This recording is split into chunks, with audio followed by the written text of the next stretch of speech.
By the time February 2026 rolls around, the Black Movie Hall of Fame will be the newest attraction on 18th and Vine. It will sit inside the newly renovated Boone Theater, which is set to open this November. Fox 4's Shawn Edwards is the director behind the Black Movie Hall of Fame, and he's with us now in studio to tell us about one of its inductees. Shawn? Yeah, thank you. And we asked a few famous faces who they wanted to see inducted, and Oscar Micheaux's name was mentioned several times.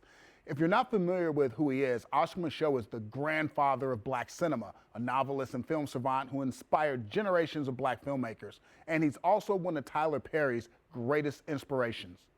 Oscar Micheaux, because of what he did to for the industry. Oscar Micheaux was Tyler Perry long before there was a Tyler Perry. Writing books, doing his own movie, having his own studio, so it would be Oscar Micheaux for sure. During his career, Oscar Micheaux directed more than 40 films that he also produced. As Tyler Perry mentioned, he also wrote and distributed his films. One of the things that made Micheaux so revolutionary is that his films countered the negative stereotypes of black people in mainstream movies that Hollywood was producing at the time. His films were often produced with shoestring budgets and were made exclusively for black audiences. Back then, they were called race pictures, and they explored controversial topics like religion, interracial relationships, abortion, and lynchings. Micheaux produced movies during the height of extreme racism and cruel Jim Crow laws. There were many movie theaters that wouldn't show his films. When they did, they were often shown at midnight, a practice known as midnight rambles.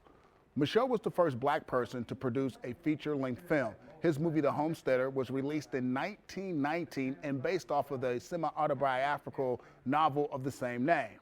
Now, he was also a cinematic social justice warrior. Micheaux's masterpiece, Within Our Gates, was a direct clapback at the overtly racist film, The Birth of a Nation.